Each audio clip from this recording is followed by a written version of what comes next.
Welcome to Podnutz, the Computer Repair Podcast, episode number 234, Email Hacking. I am your host, Jeff Halash. This is our live call-in show for Computer Repair Techs. We answer your questions on running and operating your computer repair business. The call-in number is 1-888-697-0162. Computer Repair Podcast is brought to you by Ninja, the simple-to-use remote monitoring and management solution. Try it free at info.ninjamsp.com/podnuts. Let me introduce the co-hosts. We have John Dubinsky from the Maven Group. How you doing, John? It's an honor to be here, Jeff. Thanks. Good to have you. Also joining us, we have Paco Lebron from ProdigyTeks. How you doing, Paco? Better than I deserve, Jeff. Better than I deserve. Good to hear. All right, and last but not least, Kevin Boynton from the Computer Doctor of Richmond. How you doing, Kevin? I'm doing Comcastic. We haven't heard that in a while. Now you did it. All right. So, John, why don't we go ahead and start off with you? And why don't you share a tip or story with us that we could learn from? My little tip of the week. Thanks. That's it. My little tip of the week. So I just started playing with a new toy that I thought I would share with everybody. This is my Edge Router Lite. You guys probably have all heard about the Edge Router X. Steve Gibson talks about on his podcast, but I pulled this puppy in because it's less than $100, and it's touted to be the first sub $100 1 million packet per second router. So I'm doing some testing on my fiber connection. I get a gigabyte into my office, so I'm doing some testing with it. So far so good. I really like the interface. It's a little bit more complex than your standard GUI interface, but it has a lot more power in it. And for less than $100, I think it's going to be something that's tough to beat. Yeah, that's awesome. Very good. All right. And Paco, what do you got for us this week? All kinds of stuff. But the one story I will let you know is the computer marketing show is now on all the podcatchers. So you can now access that show on all your favorite podcatchers. Yes, you can. So definitely go over and open your favorite podcatcher and subscribe to that. And you can just use the term computer business marketing and it will come right up. So that's what I did yesterday or whenever the announcement officially came out. Yeah, I think we first were on Google Play and then it took a little bit for iTunes, but everything kind of filter out through that way. Outside of that, look at your marketing, make sure it's sticking and stick with what you know. Or let somebody tell you what you don't know and fix it. Or remind you of what's going on. So anyway, we'll move on. Do we need to talk about that more? Or no, we're good? No, we're good. Are you sure? Okay. Yeah, we're good. All right. Inside joke. Sorry. We'll talk about that one day, I'm sure. All right. And Kevin, what do you have for us this week? I think my tip of the week is to make sure when you are chatting with your customers that if they say they know what their monitor is and that their monitor is on, you sometimes need to double check that they really know what a monitor is. I had a residential client this week. She was having some problems getting her computer to turn on. She emailed me and we went back and forth through a couple emails. And I even specifically at one point asked her, is your monitor turned on? She said, yes. I can see the blinking lights. I said, all right, well, it sounds like the computer's not booting up. And I scheduled my technician to swing by and pick up the computer. He got there and of course, I wouldn't be telling the story if the monitor wasn't on, or if the monitor was on. It wasn't. And when he told her, your monitor's just turned off, I fired it up, everything looks good. And she got a little snippy with him apparently and said that I need to be more specific when I say monitor, because apparently she was getting confused with the Comcast modem that was down underneath the desk, and somehow she thought that was the monitor. So apparently you need to make sure that you're very specific when you say, is the monitor on? You need to say, is the TV screen on to some customers. So that's my tip. Okay. Yeah. That's horrible, but it's what we do. Yep. Just another day in the life. Wow. It is confusing for a lot of customers. And part of that is they don't want to learn. And so I don't like that because I just think you need to learn your entire life. If you want to stop learning, just dig in the ground 6 feet under and throw yourself in. Well, I figured by this time what a monitor is pretty common knowledge across most walks of life in our country here. But Apparently not. There's some people out there that still don't know what a monitor is. I have to tell this story. So I was down. Oh, I get to go next. I was down south years ago, and I was stopped in a gas station, and it was around the Tennessee area. And I'm not making fun of any Southerners, but this just tickled me because internet marketing or internet businesses were fairly new back then. And I was in a gas station, I'm pumping my gas, and somebody had asked me, "Hey, what are you doing down here?" And so I was just carrying on a conversation. And I said, "Yeah, we're doing some things with the internet and computers and stuff like that." And they looked at me serious as all get out, and they're like, "Computer, is that one of them typewriters with a TV in front of it?" Of which I said, "Yeah, that's exactly what that is." So, and this was way back a long time ago, probably mid 2000s, I would say, maybe even a little bit before that. And so it was one of those things where perception is 9/10 of the law, and people perceive things a certain way, and that's what they know them as. But it just caught me funny. I'm like, yeah, a TV with a typewriter, or a typewriter with a TV in front of it. And to be honest with you, if you go back to things like a Commodore 64, a Commodore 64 basically was a keyboard, or what looked like a big typewriter, right? Yeah. And the monitor it came with was pretty much a TV, unless you had like a monochrome. But once the color stuff started coming out, that's exactly what it looked like. So, I guess the only other thing you can do in that situation where we're talking about monitors is you can ask, is the light on the screen? But here's the problem with that. All these monitors will go into, a lot of them will go into sleep mode. Right. And so a lot of times it will have a light on there, and you don't know what color the light's supposed to be. Right. Well, one of the things she said to me when I sent her an email afterwards, along with a little invoice, and said, I got to charge you something for my technician's time going out there, because he went a ways out of his way to get to her. And she said, you could have asked, is the blue or green light on or whatever? I don't even remember what color it was. Okay. And it was one of those things where I could have replied back and kind of ground my point home by saying, well, not all monitors have the same color blinking light, right, and that kind of thing. But it was just one of those things where I just let it go and just like, you know what, I'll keep it in mind for next time. There you go. No, that's good. All right, John, did you have a story? Seriously? No, I'm exhausted already. That's enough for me. So I had a couple of situations real quick that somebody brought basically a laptop in, and the hard drive was bad. Went through the diagnostics, no big deal. At the same time, they proceeded to tell me that they had spilled water on the keyboard, and I would have to plug in a keyboard in order to even do things like the password to get into the system. Okay, so I told them, hey, your hard drive's bad. Do you want to replace the keyboard? The machine was probably right around 3-4 years old. And they're like, yeah, well, it was a backlit keyboard. And Paco, just so you know, it was one of those keyboards that there was no screws in it. It was basically plastic riveted to the top of the platform. So there's little tiny plastic rivets that went all the way around. And so you can't just pull the keyboard out without doing some finagling. So you basically have to buy the whole upper part of the case. So I find one online, picture's identical. The number on the part number, or the part number, was one number off. So I sent off an email to the seller. I said, hey, will this fit what I have? The picture is identically the same. It's a backlit keyboard. And for everybody that knows, backlit keyboards will not be solid black keys. Generally, they will have white around the edge of each and every key. And so they sent me the keyboard. It looked like it matched up. I go to put it together, and it's missing a second ribbon cable for the lights. In the F9 key and the F10 key, there's nothing written on there. And I look at it, and there's a light missing from the top, which means that there's no backlit keyboard. It's a regular keyboard. And so I emailed them again, said, hey, this is the wrong keyboard. You guys are, I've looked at the picture here. It's identical. That's the one I'm looking for.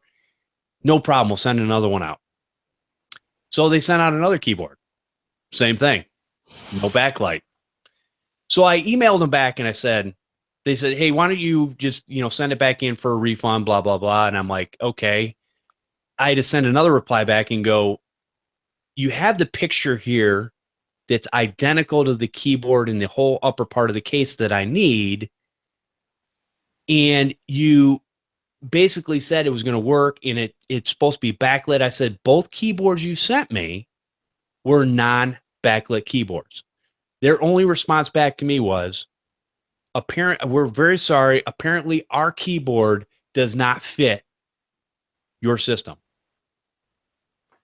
I'm like, yeah, it fits. It works fine. There's no backlights on the keyboard, on the keys. So I had to call the customer. I go, listen, this is a little bit older. I'm having a hard time finding another one. We can put this together as is with no backlight on the keyboard, replace your hard drive, do all that kind of stuff. And so he was like, yeah, that's fine. Because now I've got two keyboards. I got to send one of them back and I'm going to ask for a rebate on the other one because it's not a backlit keyboard. They wanted to give me $10. Well, I'm going to tell them I want 20. I want half off. Plus they need to send me the shipping labels to ship that other one back. You loan shark, you. Oh, that's just frustrating. So anyways, that's one of the things that I've had to deal with over the last couple of weeks. And this stuff takes time. A lot of the stuff comes from California. So by the time I get an email out to them, it's like a day to a day and a half later before I get a response. And it's just a mess. Anyways, there's no tip in there because there's not a whole lot you can do with that stuff. I did the due diligence to make sure that I was getting the right product, but just beware, I'll never order from this person again. And this is what they do because they had a lot of them. But sometimes they just they don't pay attention to detail. So anyway. Is this eBay, Jeff? Yep. I know people out there go, well, just get a distributor. Yeah, try to find one of those through a distributor. Let me know how that works for you. Yeah, no kidding. Some of those things you can only get on eBay and Amazon and crap like that. I've gone through, I think at least twice, what you were talking about with those plastic rivets. I don't have any intentions of doing one of those again. If it's a regular keyboard, sure, we can swap it out. But if it's one of those where it's the kind of reverse embossed keyboard into the clamshell there, Well, and that's why I ordered the whole upper part of the unit because I won't take that apart and try to finagle it back. Put another one back in. I'm like, no. Either I can replace the whole upper part of the case or none. That's right. The way it is. How was the cable on that one, Jeff? Not broken. Okay. And you know what? He's 1 for 2. And it was a big, thick cable, not a tiny little piece of crap cable on that Dell you had. How's that Dell running for you, John? Still running nice? Ever since I put my new keyboard in, it's been great. Gotcha. Runs great. All right. So let's go ahead and take a quick break. Then we're going to get into our main topic. Our show today is brought to you by Ninja, the remote monitoring and management solution to help you become more efficient, more productive, and more profitable. And who doesn't want that? With Ninja, you can have a faster fixed response time and offer preventative maintenance to your customers. Ninja understands what you need to run your business, which is why their RMM solution is integrated with tools you use every day. Ninja provides competitive pricing, patch management, antivirus, email, SMS alerting. You can be up and running quickly with minimum training time. Excuse me. You have TeamViewer integration for that remote support. It's one solution for managed and non-managed clients. Network visibility inside the RMM, easy to read dashboards, and a powerful device search where you can create custom queries and export the list to show your customers. They also have an executive style report showing important system metrics such as health score, software added removed, hardware changes, and TeamViewer connections. Ninja is offering Podnutz a free 30-day trial, and when you decide to buy, a 10% discount. To take advantage of this offer, go to info.ninjamsp.com/Podnutz. All right, main topic today, talking about email hacking or phishing scams. And Kevin was the one who had originally brought this subject to me and had wrote a nice long email. So instead of reading his email, what I'm going to do, and it was a beautiful presentation, I'm going to have Kevin talk about what the things that brought this up in his mind, and then we're going to talk about some of the things we can do to help our customers with a better solution than what we have now, which is not a whole lot. So Kevin, take it away.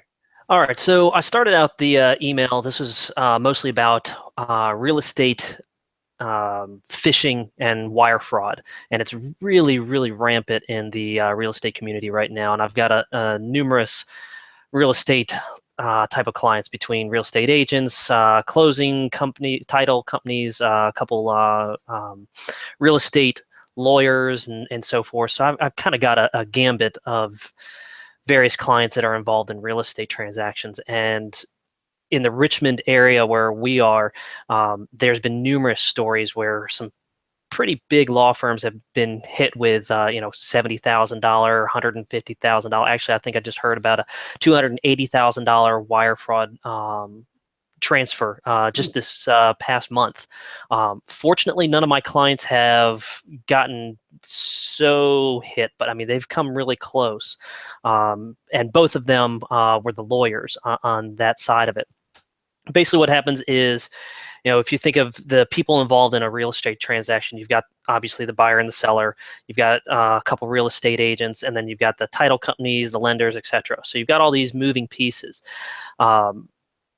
What's happening is, as the process is getting close to closing, what will happen is the scammer will step in and send the buyer an email, a fraudulent email, as if they are the closing company, saying, here's your wire transfer instructions, send X amount of dollars to this bank account. And of course, the buyer typically, it's a very frantic time of their life, lots of things going on, and they oftentimes just don't stop and think and don't realize that they got a fraudulent email because it says it's coming from whomever the closing company is. So I was asking Jeff for the Podnutz crew to talk about this and see what kind of solutions we can come up with, and where are these fraudulent emails coming from, and how are they getting involved in this transaction? Well, since, Jeff, I sent the email to you, I've done some more research. I put a post up on TechNibble and talked to some other folks that way, and read a whole bunch of articles. And I'll put some links up in the show notes here shortly. But from all the research I've done right now, is it's pointing towards the real estate agents as the most likely candidate for the weak link, and where the hackers are getting involved. And when you stop and think about it, that actually makes a lot of sense, because if you figure the lender, of course, they're going to have hopefully top-notch IT security of some kind. The lawyers or title companies, same thing. And then obviously the two next links are going to be the real estate agent and the actual person involved in buying or selling the house. Well, that person is not a very high target to be hacked or to have their email phished, because they're only going to be involved in a random real estate transaction, a couple times throughout their life. But the real estate agent, they're going to be involved in many, oftentimes at one time. So if the hackers can find their way into the real estate agent's email and just sit back and monitor for, kind of the ripe apples, and just pick those off as they see and interject themselves into it, it makes sense, because the real estate agent's going to be involved in every facet of the transaction. Typically, the buyer is going to be talking to their agent, saying, who should I use for title company, and that kind of thing. So the agent's going to be involved in many exchanges of communication, and even if they're just sitting back and observing as the buyer and the title company talk back and forth. So what we have seen is, with the most recent one of my law firms that they do real estate transactions, they just had an email sent as if it was from them to the buyer saying, here's your closing instructions, here, wire the money here, this kind of thing. Well, fortunately, the agent got a reply from the buyer saying, hey, something looks a little fishy with their email address, even though it said, it's XYZ attorney. when you actually look at it, it was coming from a Gmail account. So that person was fortunately observant. And in this particular case, this attorney's office, they've got a very good email signature disclosure saying, you know, when we send you wire instructions, it's going to be to this very specific bank. The account is going to end in, you know, 123, that kind of thing. So they've got a very good email signature, but the problem is not everybody looks at that. So Right. this is an extremely rampant problem throughout, probably really out throughout most of the world, but definitely here in the U.S. So I just wanted to hear what you guys have to say and see if you guys have any other good ideas to how we can kind of combat this. And I've got a few others that I'll talk about as we move forward. I think one of the things that I still don't understand this. You think about email and how susceptible it is to being spoofed, to somebody changing one letter, buying a domain name for a temporary period of time, maybe using a number instead of a, you know, like a 3 instead of an E, and it looks very similar or whatever. And so I don't understand why these transactions are actually still being done through email, especially when you're talking about that much money. It's like this should be in person, hand to hand, not through email. If you think about the documents, most of the time you can't even send documents. Now, here's the weird part, through email. You can fax them over. Not that that's any more, you know, error proof, because you have a document sitting there with all your pertinent information on there that anybody can grab and look at and go, oh yeah, I've got their social security number and everything else. So I'm not sure what the solution is other than the education and maybe even to a certain extent getting away from doing any of the portion of money changing hands through email. Well, I know in several of the instances here in town that I've been somewhat involved in, one attorney did not have secure email of any kind, and I'd been after her for a couple years that she really needs to do it. And she signed up for some secure email service a while back and said she stopped using it because it was a pain. I agree. Encrypted email, you know, sending it to a portal, having somebody sign in, it is a pain. You know, there's that inverse relationship between security and usability. The more secure it is, the less usable it is, and vice versa. But it's the nature of what we have to do. If you're going to send any kind of information like that, you know, it really needs to be through some kind of secure portal. And my main attorney's office that has, you know, 2 partners and multiple paralegals, they have secure email, and we set that up for them a while ago. So that helps them.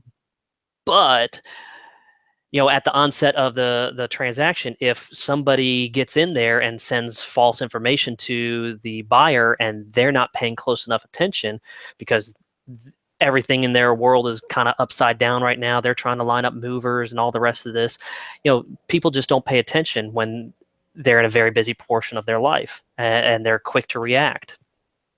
So like you said, user education is absolutely key. This one lawyer's office, they are absolutely going to be implementing more than just the email signature saying, you know, this is where you're going to be wiring the money to. What they're going to be doing is requiring all you know, buyers come in. They're going to sit down with them, go through the you know, basically the packet of information at the very beginning and say, you know, here's a document they're going to sign saying, I acknowledge that this is how this transaction will go when we get to that point. And I told them they need to make sure that they not just have them sign it, but they need to explain why they are having them sign this document saying, you know, I will wire money to this bank account when I'm instructed to do so. And that way it's just one more kind of nail in there, you know, hopefully that the buyer won't screw up. One of the other transactions, the guy saw that the email looked a little odd and replied back to that odd email and said, hey, this is to the lawyer, your email looks a little bit different. Can you email me from your normal email address that we've been talking back and forth throughout this transaction? And the scammer emailed back and said, oh, we use this email specifically for when we're sending out wire instructions. And the guy wired the $70,000 or whatever it was. Now, somehow he managed to get it back. I don't know how. So I mean, it delayed closing and all kinds of massive headaches, and it looks bad on the title company or the lawyers, because it looks like they're the ones that are responsible. But from everything I'm finding, it really looks like the real estate agents are the ones that need to have better email security.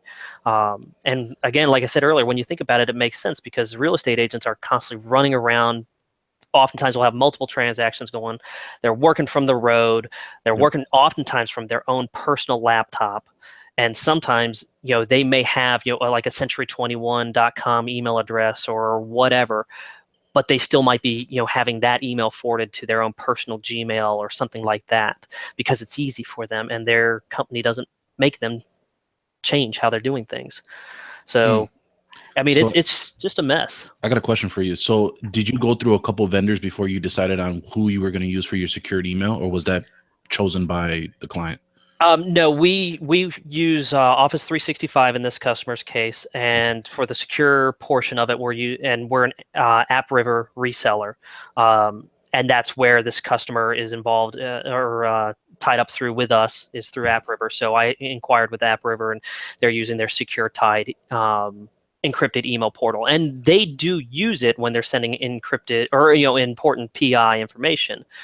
But I told them, the two partners, when we met a couple weeks ago, that we probably really ought to look at having almost all email now sent through this portal, unless it really doesn't need to be. All wiring instructions, even though there's no confidential information in their wiring instructions, it just says, the bank account and or bank and that kind of thing. But that stuff needs to start going through an encrypted portal. But with all that being said, one other very interesting twist that this same real estate agent or lawyer's office had happened to them about a year ago. They were dealing with a lending company for one of their clients, and whenever they would talk to this lending company, it would be through a secure portal on the lending company's end. Well, one of my lawyers, they got an email saying, hey, click here to sign into your secure portal to communicate with such and such lending company.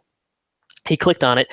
It turns out it was actually a phishing scam. The lending company somehow had, a hacker get into their email and send out to everybody in their account or their contacts, click here to sign into your secure portal. And everything looked normal, but it was an actual phishing secure portal.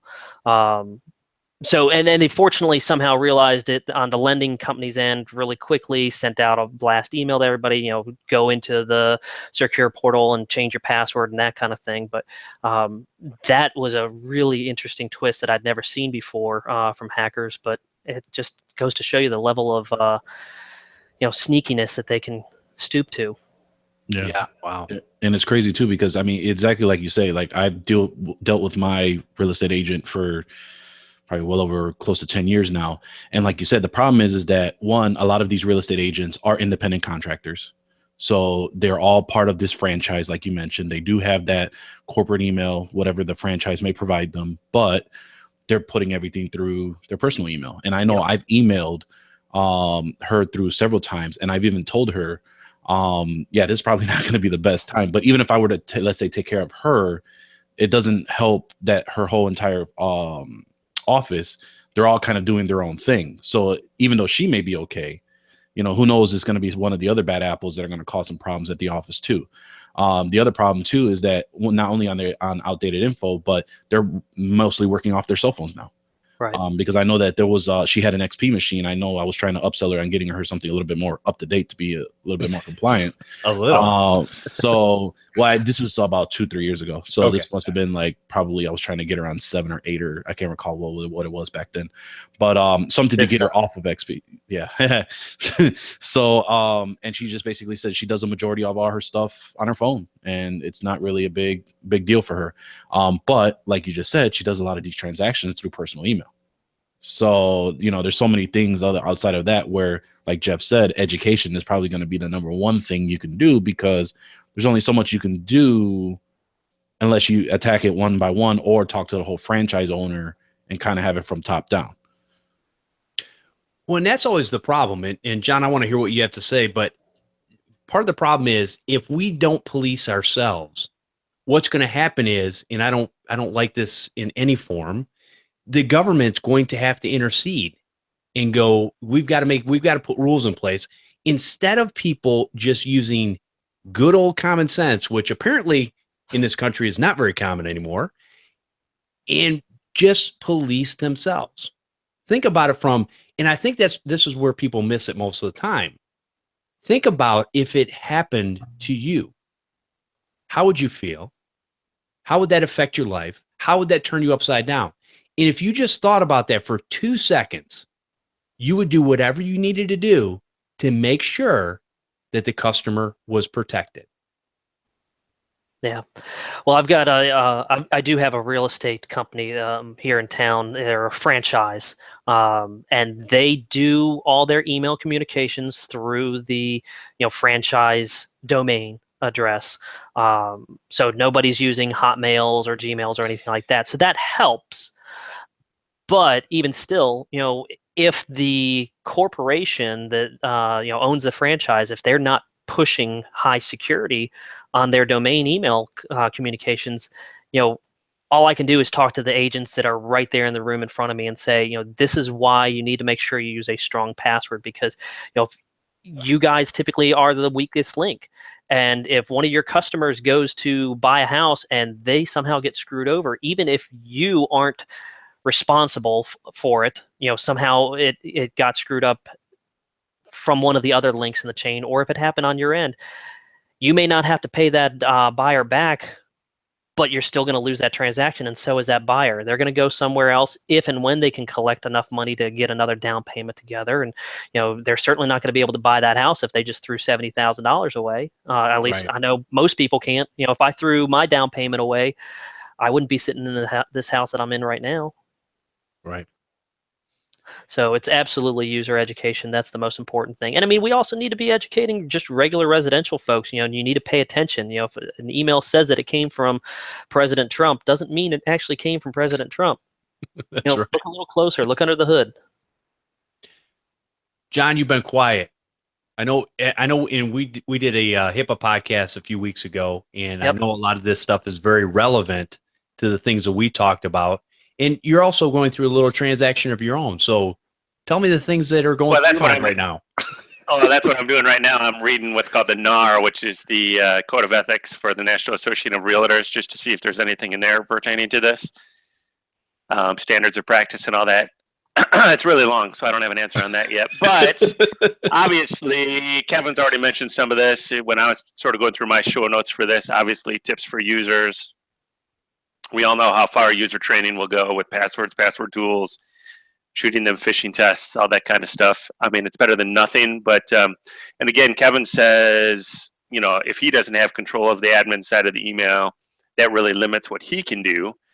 Meaning if I was going to do any sort of transaction like this, no matter what it would involve any sort of patient information, financial information, personal information, you got to use a business class email, G Suite, Office 365 through some partner or Microsoft. It seems like forcing two-step verification would be a sweet way to avoid a lot of this. But again, the admin side of the house has to do that. So, our hands are going to be tied. I deal with a couple realty offices. Luckily, I do manage their email, so I can turn all that on and force all of that. On the admin side, too, you also want to do things, and these are all good acronyms, so I'll go slow and have some links in the show notes, and Jeff, you can kind of turn away if you want. So on the admin side of the house with your mail, you want to make sure you have things like SPF, which is Sender Policy Framework, set up. You want to have DKIM, which is Domain Keys Identified Mail. And if you really want to take it all the way, you want to have domain-based message authentication, which is DMARC. All of those will help with the spoofing of email from your domain. Again, admin control to me would be imperative on that. Enforce two-step authentication, enforce password strength, and maybe enforce password resets. So in the back end of Office 365 or G Suite 2, you can also do reporting on that kind of stuff, meaning see what users have that enabled, don't have that enabled, and look at that sort of thing. And the final thing is, obviously, if you do get caught up on this, make sure you're reporting it to somebody. At very least, hit your spam button in your Office 365 or G Suite. But I would suggest that you report it to the CERT, which is the Computer Emergency Readiness Team, U.S. government, or the FTC, Federal Trade Commission. Not that they're going to come to you running to your aid, but maybe if enough people report what you're experiencing, it'll get on somebody's radar to do something about it. Well, I know. I'm sorry. Go ahead. Go ahead, Jeff. I was gonna say, I know the National Association of Realtors, they released a big warning to, well, the whole entire association back in February, talking about this and how they were getting ready to go into big time real estate season. So be on the lookout for this kind of stuff. And I'll post an article here in just a moment. But it talks very much about this. Notifying the FTC. It was a joint. I'm looking at the article now. Yeah, it was a joint alert between the FTC and the National Association, talking exactly about this, and it really does point its finger at the realtors. But even still, everybody involved in it needs to have high email security and good policies, and unfortunately, so many of them don't. Oh, this is definitely. Yes, it's one of those issues that it definitely needs to be dealt with. And I don't know that we're going to have an answer other than the things we've come up with: common sense, secure email, and kind of forcing these things. And I guess, I've never been into so-called scare tactics, but the reality is when you're passing on information of what could happen, that is not necessarily a scare tactic. Hey, if you touch the flame on the stove, you will burn your hand. Am I trying to scare you? I'm just telling you that if you touch the flame on the stove, that you'll burn your hand. I'm trying to warn you. So don't touch the flame on the stove. So I think a lot of times we, as the IT consultants, need to basically be a little more harsh in a nice way, like I am most of the time, and let our customers know what they need to do, regardless of whether they want to do it or not. Well, I learned with this one, my lawyer's office, the one with the couple partners and so forth, I learned with them quite some time ago when I gave them an option for a server. They needed a new server, and I gave them a couple options. I said, here's good, better, best. I shouldn't have done that. I should have just said, here's the only option for you. Because they, of course, went with good, the cheapest one. Sure. And they didn't get as much life out of it as we would have hoped for. So when we came round for it a second time, I said, here's your only option. Let's go with this one. And they were fine with it. They didn't balk at it or anything. I learned in some cases it's not an appropriate action to give our customers options. Just give them one option and say, this is how it needs to be. Same real estate agent or attorney's office. We were going to have a meeting 2 weeks ago to discuss all these things. Now we need to start forcing better security policies on your passwords, because for the longest time they've had it. They need to change a password once a year. Well, we're going to drop that down to every 3 months after our conversation. But when I walked into their office, their receptionist wasn't there. She apparently had left early that day. And I literally walked all around their office, into their file room. I walked into their server room before anybody saw me. Nobody saw me. I could have walked off with the server and all kinds of files. So I hate to say it, but it's not even just virtual security. We need to also enforce physical security. So that client, they're going to be meeting with a local security company, I think next week, to see about having cameras installed and an actual access control panel, so you got a buzz to get into the office, because there was checks sitting on the receptionist counter waiting for people to be picking them up or something. I don't know, but I could see pay to the order of XYZ person. So it's tough, man. Lawyers, I've worked with lawyers for a long time, and they want it their way most of the time, but sometimes we got to lay the gavel down and smack them around and say, no, it's got to be this way. Yeah. So it's not one of those things where you'd walk up to a lawyer and go, listen, it's better to sit there and look stupid than open your mouth and remove all doubt. Yeah. Well, and that's the whole thing. It's like, and Marvin B's been really good with this because obviously he does a lot of lawyers too. And when they balk about certain things, he's like, or even John has said things to his dentist. Well, let me take the next person that comes in and needs a cavity filled. Let me do it. Right. I don't need any training. I don't need any education on how to do that stuff. And so when you put it in that light, these professionals that are doing whatever they're professional at, it kind of puts them in their place and says, you're not a professional in information technology. I am. That's why you're paying me. Let me be the brains behind that. And you can go be a brain surgeon, a lawyer, a dentist, whatever. Well, I think it's kind of changed compared to how it was 5 years ago. Now that you not only have responsibility, you have a lot of times legal responsibility in these instances. You kind of have to tell the client how it's going to be, not give them the options, and always with a partnership and that sort of thing in mind. But at some point, if they don't want to do anything or refuse to do that, you either have to walk away or make sure you're doing some sort of CYA for yourself. Right. In that point. Definitely. Well, I mean, so other than, obviously, we've talked about security email, we've talked about some of the different things and practices, not giving the customer the choice because we're going to come up with the best solution for them. And the way I always like to put it is I'm going to come up with the best bang for your buck. In other words, I'm not going to give you the cheapest thing and I'm not going to give you the most expensive thing, but I'm going to give you something that's right there in the middle that's going to fit you in your business and exactly what you need. And that takes the decision-making out of it. Here's what we need to do. You want to do it? Yes or no? That's the decision. Right. And if you want to say no, then, like John said, maybe I need to walk away and let, Paco come and take over. No, that's more of a job for Andy. It is, right? Oh, ouch.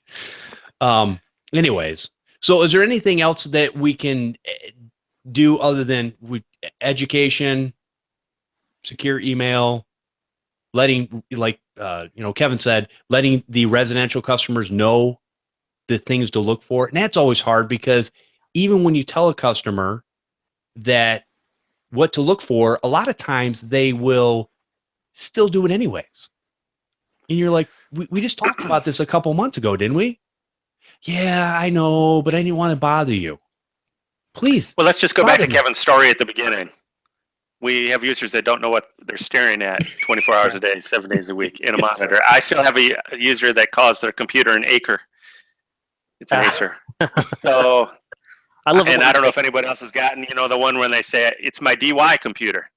If you look at the HP logo upside down. So, and obviously I don't have a clue of what they do. I don't pretend to be a dentist and I don't pretend to be a realtor. I mean, they're professionals at that, but we can't expect people to say, well, just don't click on the phishing email and they'll know what we're talking about. Because when you say phishing, they're not thinking about what we're talking about.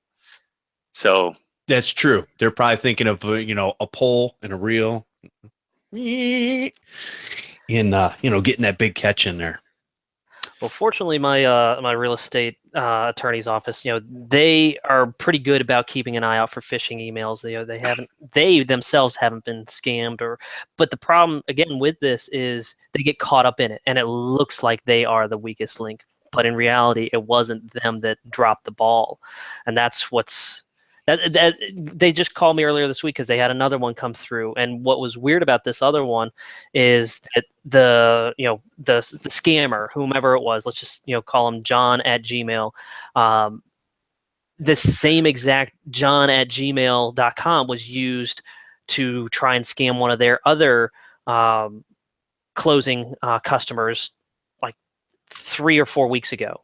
Same exact email, but it was a different real estate agent, not even the same company. One was like Century 21, another one was a different one. Yeah, it doesn't matter. So my attorney comes to me and says, this is the same email address we saw just a handful of weeks ago. We're concerned that the breach is on our end. I said, I unfortunately can't prove where the breach is coming from. because Right. I'm not involved in every single facet of this transaction. I can't look at the buyer's email account. I can't look at the real estate company's email account. I can't look at the lender's email accounts. So I can't see where this is coming from. But everything points really at the real estate agents, and the fact that it is the same email address, I think it's coincidence, but we made sure that they changed all their passwords. We've enforced a 3-month password policy change now. The person at the company, my lawyer's company, that was involved in it this time, we had her change her password again, just to make sure that nobody's getting into it. I've already verified the security on the computers themselves. Made sure that there's nothing logging or anything suspicious on there. We've got our managed security on it. So I said, you guys are as secure as you can be at this point. I can throw a million layers of security on and just keep piling that on. But if, user education is what's the most important thing here. And unfortunately, if the breach is on somebody else's end, there's not much you can do about it. Right. And the other thing too is a lot of time I'm still surprised when a professional hands me a business card and it's XYZ company at gmail.com. AOL. Or yeah, even worse, Hotmail. It's like, really? AOL Gold. Yeah, AOL Gold. Yeah. Speaking of, AOL is supposed to start charging for their desktop software now. Yep. They do. I just had to upgrade a user to it. Granted, Wait, she's like 87 years old. So yeah, I'll give give that to you because I have a similar that I put on Gmail. She didn't like it. We tried to do Yahoo. She didn't like it. We tried just the regular mail.aol.com. She didn't like it. She wanted the desktop. So some fights aren't worth fighting. Yep, I agree. Let her have what she wants. Now, I just pulled a customer off of AOL and put him in Outlook because for the files and stuff that he was getting, that's where he needed to be for his business. It made sense. And I didn't realize. Yeah, but you just said the word, though. Business. Yes. Yes. Even though it's a home-based business. But here's the problem. I did not realize, and this has been my customer for many years now, that they've actually, this whole time I've known them, they've been paying for AOL monthly. And I think it's like $20 a month. I'm like, what are you paying for? I said that the address is free. So I'm like, yeah, you need to call and cancel that. You don't need that anymore. You're good. And we've already created an alternate email address, worst case scenario, if you need to use something else. And it's already set up, ready to go. So anyway. Well, and what's worse is now Verizon's getting out of the email game and switching everybody over to AOL. That's fun. Yeah. I always tell my I'm in a BNI, and I always tell my other BNI people, when you're out and about, and if you see a professional person hand you a business card and it says, Gmail, AOL, etc., keep that card and give it to me because I'll talk to them about getting them on Office 365 or G Suite and see what we can do about that. Yeah, that's good. Yeah, we definitely need to let them know. All right. Is there anything else that we can touch on this subject, or we've kind of covered the whole gambit of information, I think? Anything else? I don't know. I can think of. Cool. Well, great subject, and glad you brought it up, and hopefully get out there and be a little more, I don't know, consistent, a little more, I don't want to say harsh, but a little more pushy, for lack of better terms. Just let them know. Listen, we can do it the stupid way, or we can do it the smart way. Which way do you want to do it? Okay, if we're going to do it the smart way, then we're going to do it my way. If we're going to do it the stupid way, we'll do it your way. I don't know. Maybe customer relations, that's not really good, but. What business are you in, Jeff? Apparently not a people business. And yet, I still have customers. Well, I've got a quick story since we're talking about that. I've got a builder here in town. And when I started working with them about 1.5 years ago, they were on Zoho for their email, and they didn't like it. So switched them over to Office 365. Whenever I'm working with a new customer about email, I ask them, do you like using Outlook or do you prefer like a Gmail interface? Depending on what they say, we'll go, obviously to the appropriate path. So we went Office 365. Fast forward 9 months later, they start working with some kind of business consultant, and the business consultant talks them into switching over to G Suite. So when I talked to the business owner, I said, this is your call, but if you want to switch over to G Suite, we can. I'm going to make more money on the transaction of moving you from Office 365 to G Suite than I will on the actual hosting of the Office 365 for many months. So I don't have a problem doing it. It's just extra work. We switched them over. That was back in September. I just finished switching them back to Office 365 a month ago, and I charged them double what I charged them the first time to make sure that they listened to me. Because we switched them to G Suite, I knew he wasn't going to be happy. I knew several of the people were not going to like it. But maybe they'll learn by the pain in the wallet. I don't know. Right. Well, and it makes it worth your time to be able to do that. So that's absolutely. It's like, I don't want to do this for the third time, but since you're going to pay me X amount, I'm going to go ahead and do that. Yeah, exactly. Everyone has a price. Absolutely. Including me. All right, let's take a quick break and we'll come back to our next section. I would appreciate, and everybody has been doing a phenomenal job on this, and I'm going to ask for more support because this is what we do. And I'm going to ask for support of the Podnutz Network by giving $1 a month through our subscribe button over at podnutz.com or patreon.com/podnutz. It's $1 a month. Promise you, you will not miss it.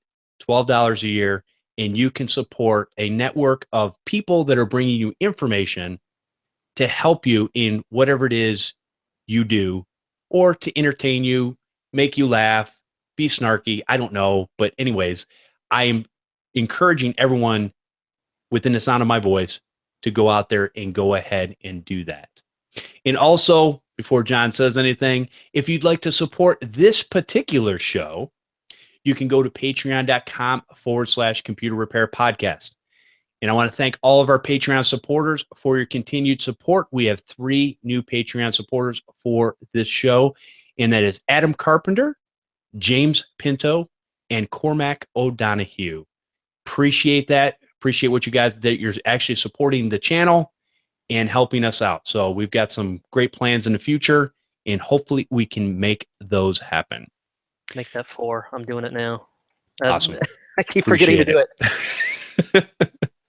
All right, let's answer some emails, take some phone calls. Phone lines are open. The call-in number is 1-888-697-0162.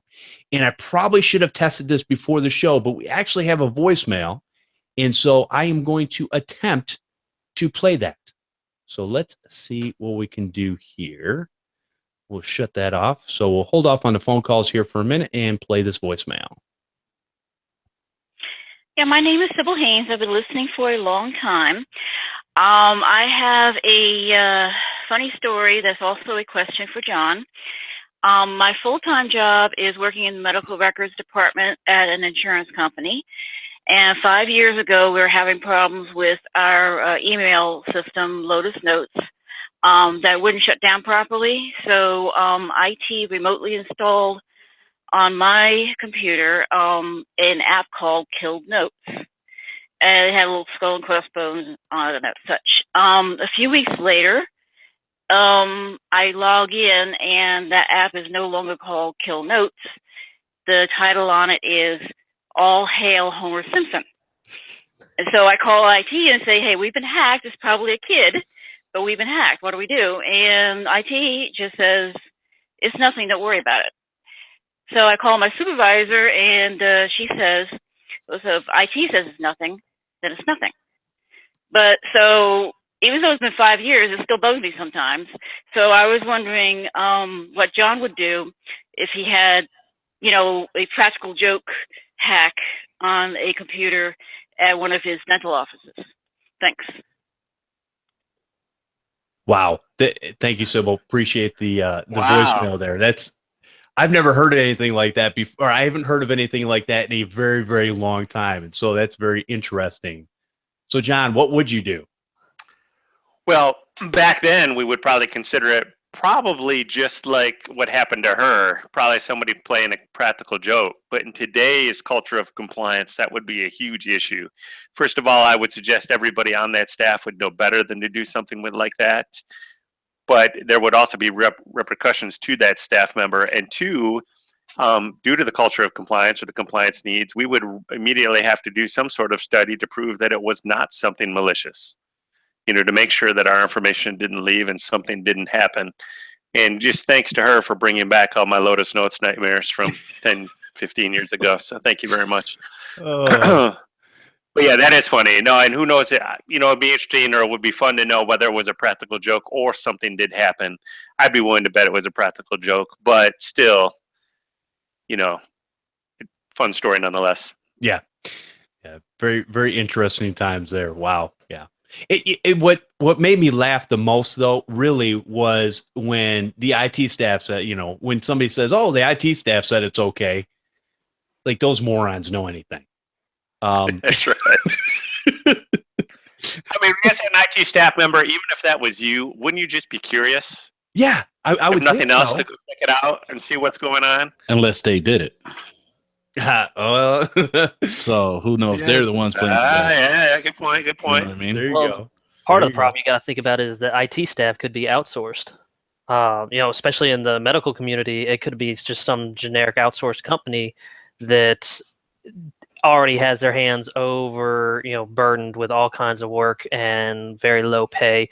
So yeah, it definitely needs to be examined further, not just brushed under the rug. Because Well, I see it mostly from, and I'm sorry, I know there's a lot of corporate guys out there that are good IT people. I'm not throwing you all under the bus, but just understand that in the bigger the corporation, a lot of times the IT staff is kind of like, they just want to come in and do their 8 hours and go home.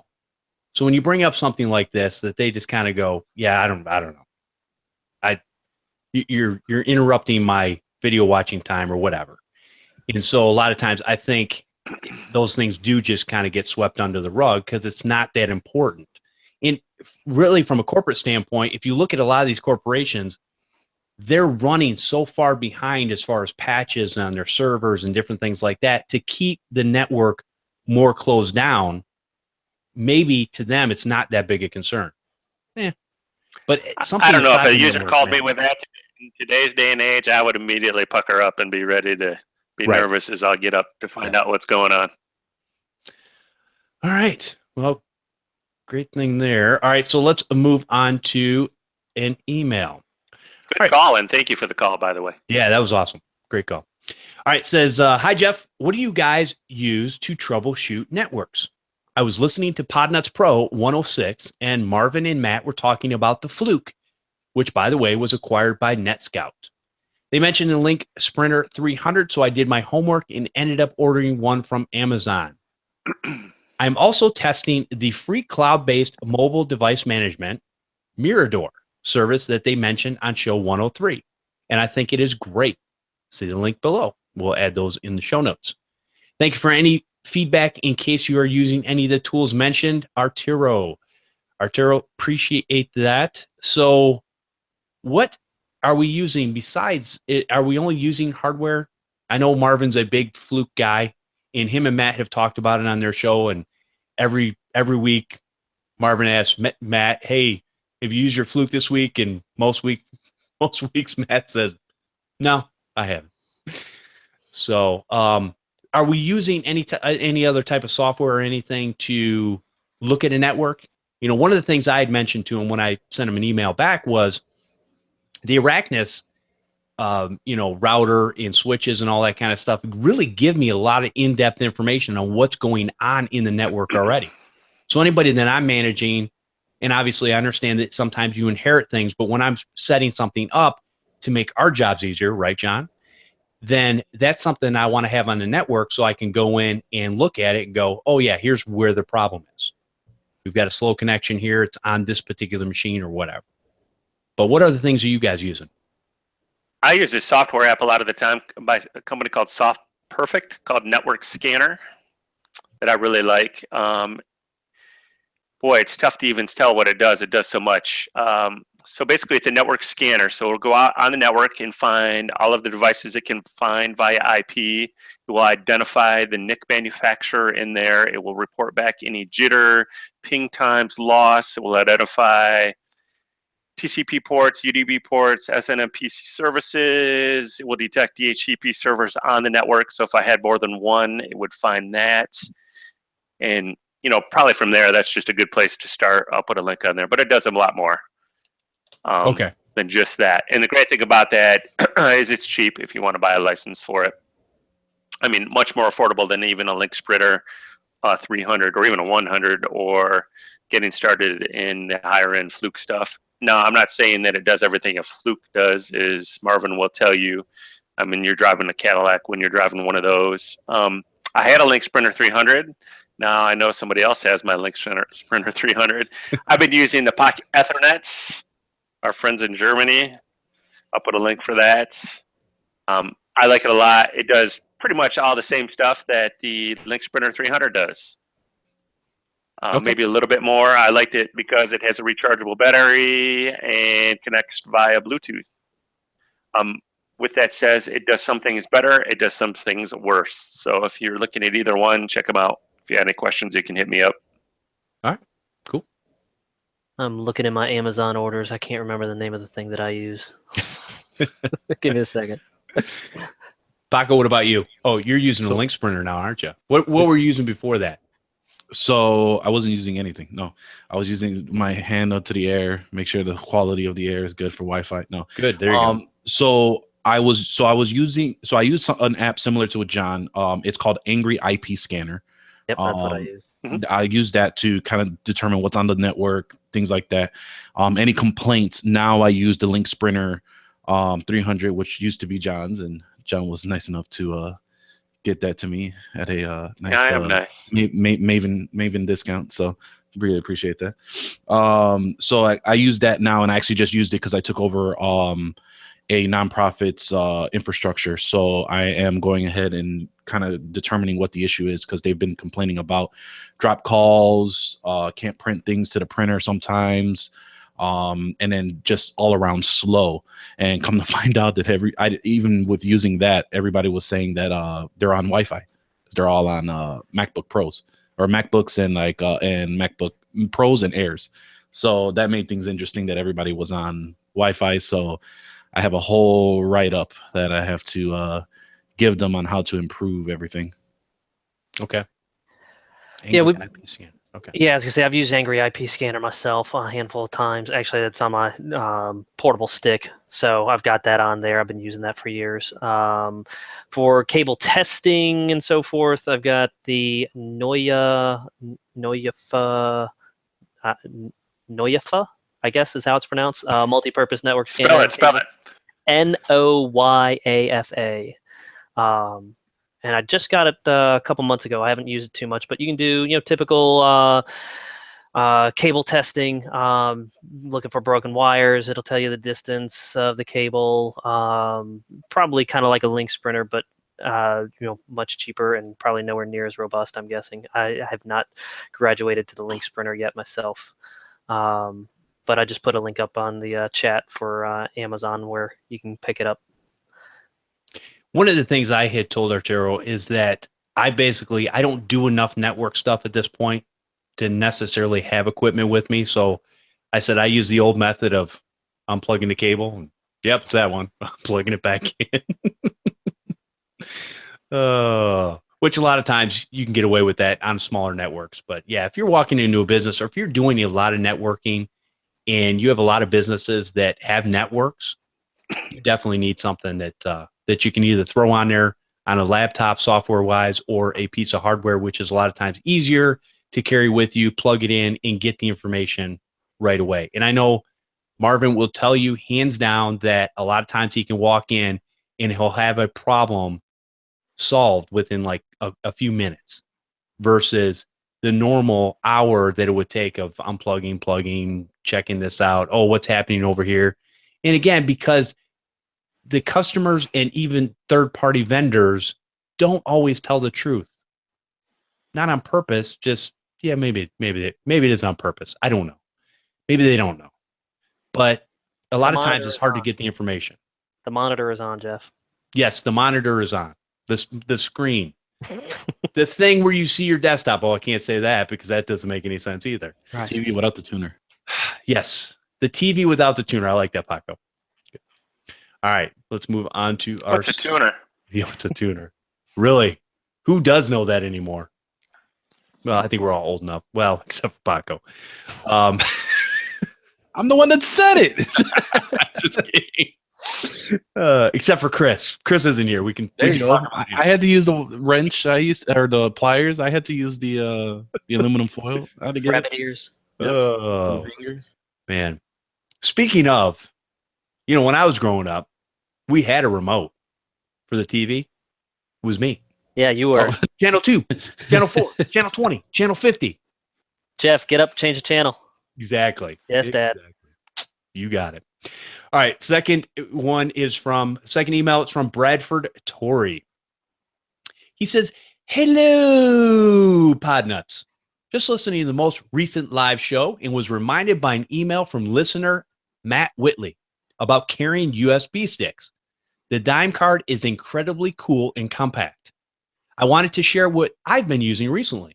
It's a little overkill, but it's a good place to store extra business cards, a pen, maybe a portable hard drive or a portable phone charger, etc. I got it for 2 key reasons. Number 1, it's easy to organize and I can find my various USB drives when I need them. I also carry some spare drives when clients need them. It looks cool and geeky. Clients also comment when I break it out. I found that I get more skilled as a tech, problems are less frequent and resolutions are faster. As we all know, sometimes this makes it harder for the clients to see what we do and be impressed. So stupid little things like a flashy business card holder or a USB drive case or a gratuitous use of the command line are becoming my crutches for impressing clients. First world problems. Let's see. Yep, it's a waterproof hardshell electronics travel organizer case for power bank, USB, and hard disk. Home self, it looks like. And I will have a link for that in the show notes. Brad, appreciate you bringing that to the show. And yes, anything you can do to impress your clients is going to, it's at least going to make them remember you. And that's a good thing. Oh. Like Bradford's unforgettable. Jeez. That's right. All right, and let's see. This is from Alan Miller. He says on a new email, it says, one thing to check for wireless speed issues. And we're talking about a remote service I was doing, and the Wi-Fi was wonky, and I thought it was a router. It says, one thing to check for wireless speed issues, even when plugged in. Power options, advanced wireless. Windows likes to drop those below maximum performance. And particularly on battery, I've seen unusable connection 20 feet from an access point. Now, I did not realize that, to be honest with you. So say it again, Jeff. Say it again. Power options, advanced wireless. And so under the power options, you can go to your maximum performance, which is what I normally set most PCs at, even laptops, because I figured that a lot of times they'll have sleep mode, in my opinion, has never worked right, ever. Even nowadays, it's kind of, it's wonky. So a lot of times, especially for remote customers, I turn that off. No, I don't want the laptop to ever go to sleep. I'll have the screen shut down, in 5 minutes, and that's about it. But I don't want the hard drive to spin down and all that kind of stuff, because when you go to wake it up, it doesn't always want to wake up properly. And I usually go under Device Manager under both NICs under the Power tab and tell Windows not to allow the computer to turn this device off to save power. Oh, for the NIC card itself. For both NICs, yes, wireless or networked. Okay. Especially on servers. But I see that does not affect the power saving mode under the power options. Okay. All right. Now I'm checking that actually on my system right now as we speak, because I'm very well aware of that setting, and I know I've turned it off on this desktop that I'm on right now, and it is actually checked to allow the computer to turn this off to save power. So I'm guessing some Windows update at some point turned that back on. Change it. Yeah. Stupid Bastards. Microsoft. Yeah, exactly. Paco, have you ever used that? Which part? Those settings? Yeah. Yeah, I actually just did it right now. Okay. Everybody's doing it on the show. No, I mean, usually what I'll do is like you mentioned, sometimes I'll just switch everything to high performance, because I've noticed that will obviously give it the oomph that it needs and help out with any type of lagging issues that are running. Okay. All right. Very cool. All right. Good tip. Very good tip. Yeah.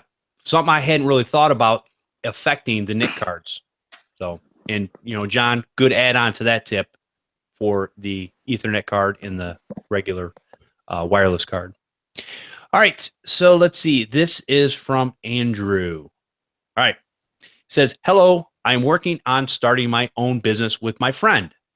I'm looking for some business software for contacting, email, etc. I would like an all-in-one package. Do you have any suggestions? Also, any learning to brush up. I'm learning to brush up on my skills, Andrew.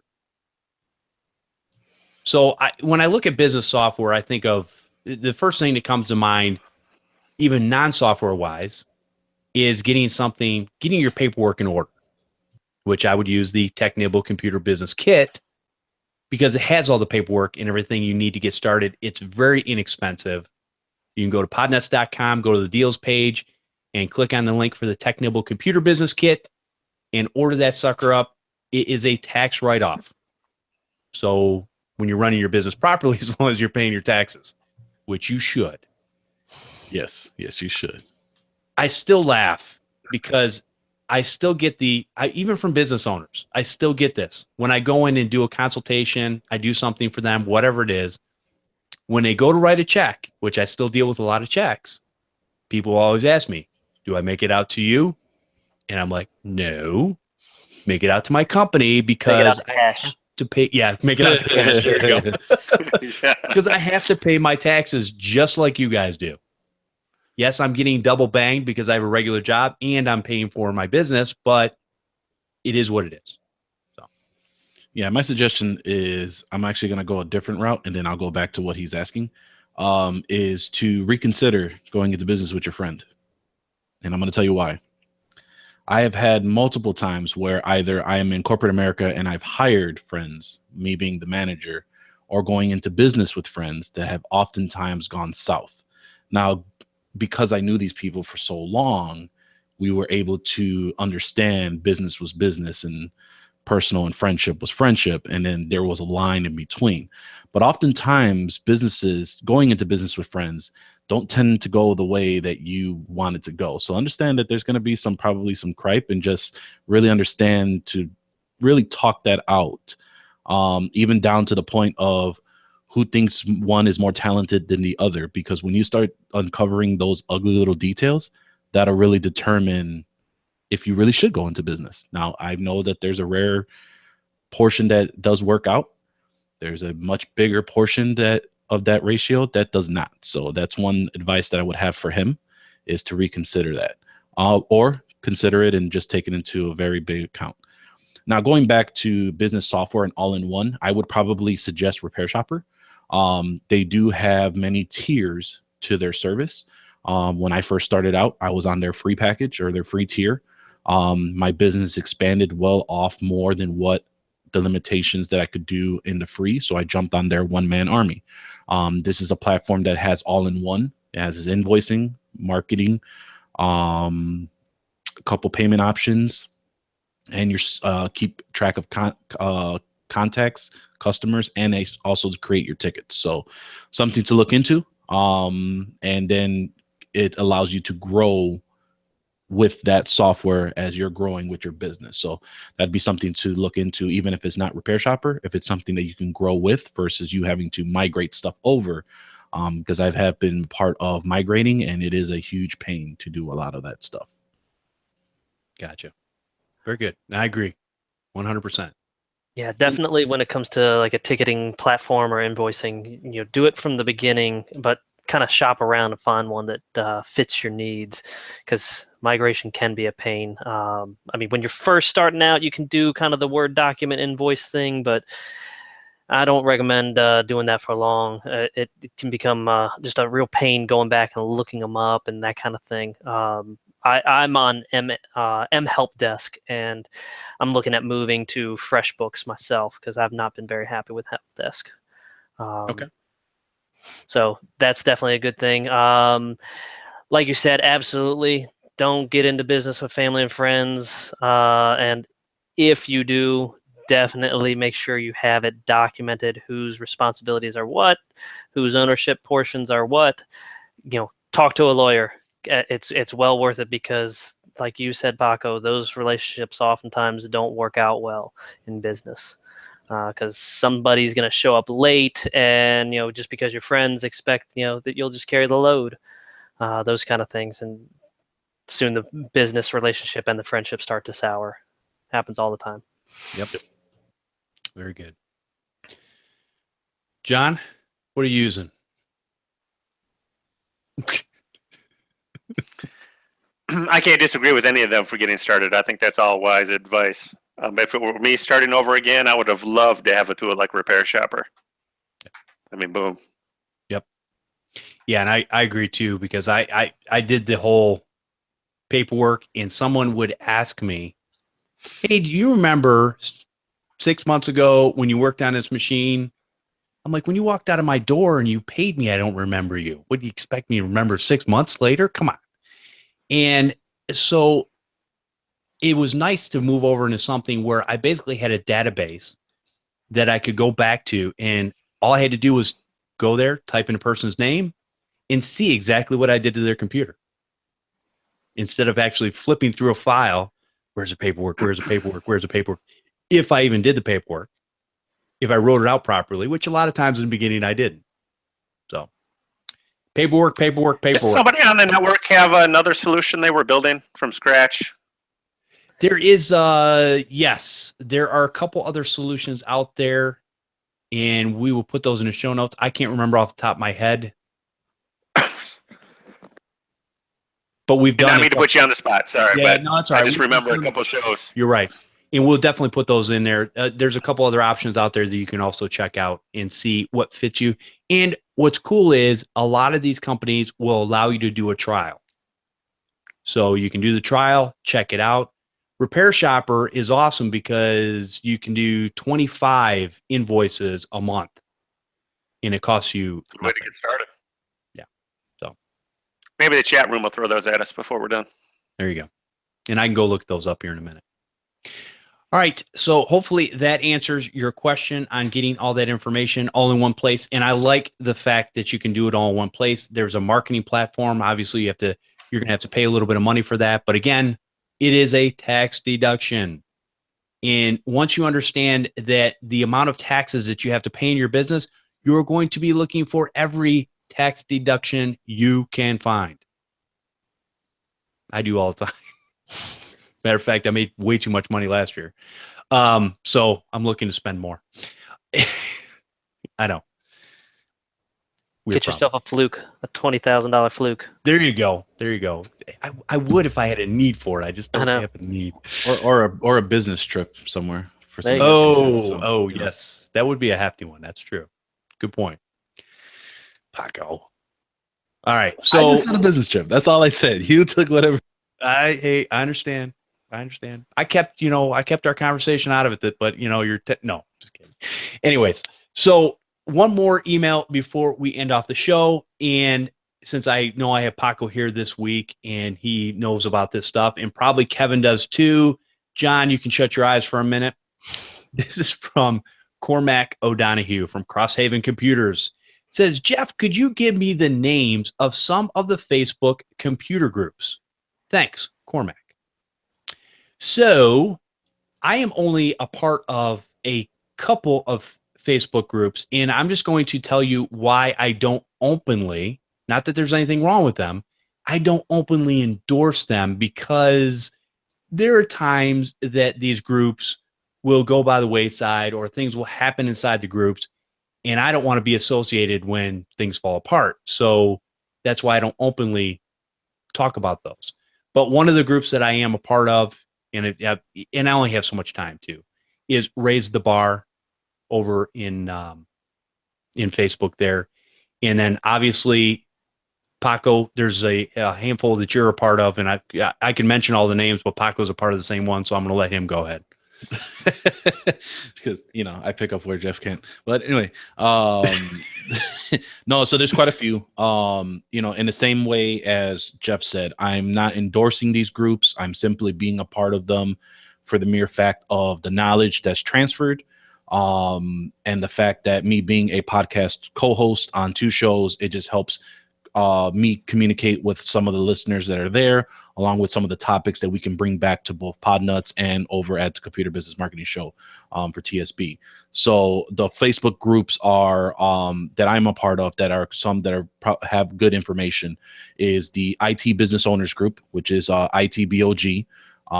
There is the Acrobo Group, the Association of Computer Repair Business Owners. In order to join the Acrobo one, you have to be a member, which is free. If you go to the free tier, and they should be able to allow you to join that group.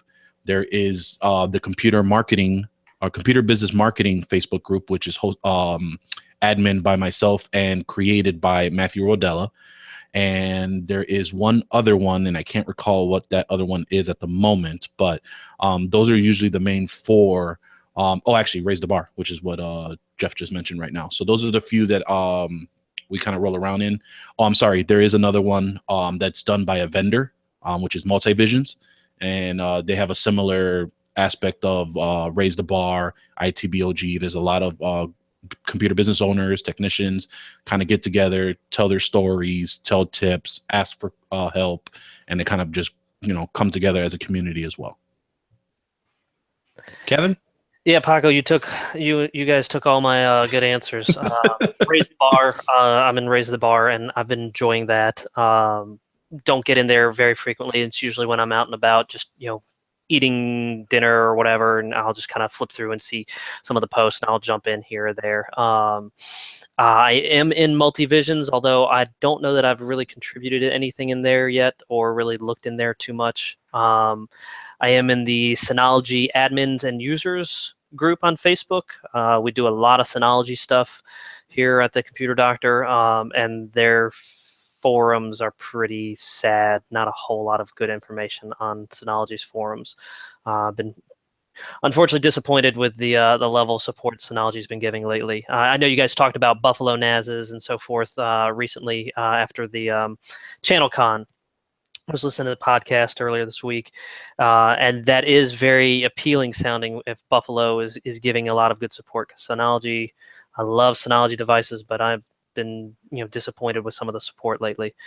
Let's see what else. There's the Unconvention IT Jetpack group that at the moment is kind of stagnant because we haven't hit the Unconvention yet. And as far as that goes, so that is for people who have been to the Unconvention. Right. So that was Yep. kind of a closed group. So if you go to the next Unconvention, then which is coming up, and I'll do a little talk about that as soon as we get done with this, and then you can get invited to that group and make it a little more bigger. Absolutely. A little more bigger. Oh, there was one that I forgot. Is Lisa Hendrickson has one as well that's solely about Office 365. Correct. Yes. Yep. Good point. Kevin, any others before I interrupted you there? Nope. I mean, in LinkedIn, I'm in a few groups over there. We are a managed service provider. Hold your vomit in, Jeff. Hey, I got a new acronym for you while I'm thinking about it. We are now an HMS BFP. That's a hybrid managed service break fix provider. How does that sound to you? Wow. Does that sit better with you, Jeff? I would say Boom. that's all good and kind of wordy, but I would just say that I am a heck of a smart guy that provides managed services and break fix services and many other consulting type services. There you go. Oh, I forgot about consulting. I got to figure out how to put that into the acronym. There you go. But yeah, on LinkedIn, we are a, Logic Now, GFI, SolarWinds provider. So there's a group over there that's it's semi-active, and it's semi-policed by SolarWinds. Keep forgetting who they are now. So there's some good activity going on in that group in LinkedIn. Okay. Yeah, the thing is now, Paco knows this. One of the things I don't like is I don't like being put into a group without being asked. So please, admins, don't do that. It's not good. If you want me to be involved in a group, just ask. You can send me an email. You can, get me in chat somewhere. It's not a big deal. And then if I feel that it's worth going into and checking out, then I'll definitely do that. And so there's a lot of places that you can just go on Facebook and do a search. And, you can try the groups out. See what kind of activity is going on. I think that it doesn't matter how new you are in a business, you can learn something from everyone. And I learn from new people all the time. I'm like, hey, I never thought about that. That's actually a good idea. So there's a lot of benefits to these things. A lot of times it just comes down to time and how many times my phone is going to ding with the notifications. So a lot of times I only have a handful of notifications turned on anymore. Most of the groups I'm in, notifications are turned off. And I'm like, Kevin, I'll go in when I can and kind of see what's going on. So, all right, let's go back to, I think that was it for that. All right, so let's talk about, before we go into the end of the show, the DC Unconvention 2017 in Washington, D.C., September 16th and 17th. IT conference for techs and business owners reimagined. Learn from fellow techs and business owners. Get business strategies that work in the real world, not in the matrix. Discover new tech. If you're an owner, operator in managed services, IT consulting, or a break-fix tech, or like most people, all three, this is the place for you. Get your hotel and tickets now. Only 100 tickets available. I'm understanding they are going fast. So go to unconvention.io, get your tickets, get your hotel rooms, and get your butt there. All right.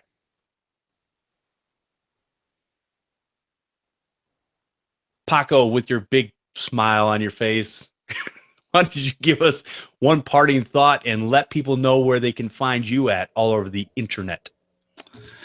Yes, I am smiling because I'm laughing at John, because we're going to be bunking, and I recalled the last time of the Unconvention and the Snorefest. But That wasn't me. It was Jeff. It wasn't me. It was like stereo, except Paco was in the middle. I'm just gonna miss these spicy cream rinse or whatever. So, biggest tip I can say is, as we were alluding to earlier in the show, never be too proud to ask for help. There is always going to be some stuff that happens in your life, and you tend to get off kilter or off track. That is why the community is here. So although we may feel embarrassed or feel that we should know things, or just simply have fell off our groove, sometimes you need a lot of the good friends that we've met in the community to really knock you in the right place so you can get back on track. So I would say never be too proud to ask for help. And you never know where help may come, depending on where you're at in your life. So that is what I will leave with you guys. You can find me here on the Podnutz Computer Repair Live Show every other week on Sunday at 4 p.m. Eastern. You can also find me over on Facebook Live on the Computer Business Marketing Show. I will be there 4 p.m. Eastern as well every Wednesday. For those in the Chicago area, that'll be 3 p.m. Central. And you can always reach out to me on all my social media handles, same name as ProdigyTeks. Awesome. Appreciate it. And Kevin, why don't you give us one parting thought and tell people where they can find you at? All right, parting thought. How's this? HMS ITS BFP. So hybrid managed security, IT security. No, excuse me. I'm getting it all mixed up. Hybrid managed services, IT security consulting, break fix provider. Awesome. How's that sound? Sound That's good? awesome. That's All right. awesome. We're gonna tag everybody with that now. Yeah, we need to get badges made up for the Unconvention. There you go. That's what I do. As far as where to find me, you can find me on Facebook, Kevin Boynton. I'm in, like I said, Raise the Bar. I think that's the group I'm in the most. I don't get into social media too terribly much. shoot me an email from my website, the richmondcomputerdoctor.com, which actually is undergoing some rebuild right at the moment. Yeah, there you go. All right, cool. Well, appreciate you coming out, and not only that, but bringing the main topic for us. Thank you for having me. No problem. Yeah, good topic, Kevin. John, give people one parting thought and tell people where they can find you at. Last, but certainly not least, bringing up the rear.